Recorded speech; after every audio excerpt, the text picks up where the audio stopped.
يا أيها الذين آمنوا اتقوا الله حق تقاته ولا تموتن إلا وأنتم مسلمون يا أيها الناس اتقوا ربكم الذي خلقكم من نفس واحدة وخلق منها زوجها وبث منهما رجالا كثيرا ونساء واتقوا الله الذي تساءلون به والأرحام إن الله كان عليكم رقيبا يا أيها الذين آمنوا اتقوا الله وقولوا قولا سديدا يصلح لكم أعمالكم ويغفر لكم ذنوبكم ومن يطع الله ورسوله فقد فاز فوزا عظيما أما بعد فإن خير الحديث كتاب الله وخير الهدي هدي محمد صلى الله عليه وسلم وشر الأمور محدثاتها وكل محدثة بدعة وكل بدعة ضلالة وكل ضلالة في النار. قال الله الكريم في القرآن الكريم: أعوذ بالله السميع العليم من الشيطان الرجيم بسم الله الرحمن الرحيم ولا تهنوا ولا تحزنوا وأنتم الأعلون إن كنتم مؤمنين.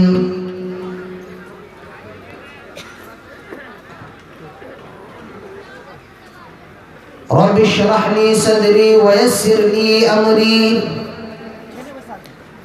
واحلل عقدة من لساني يفقه قولي. رب زدني علما رب زدني علما اللهم رب زدني علما آمين. اوم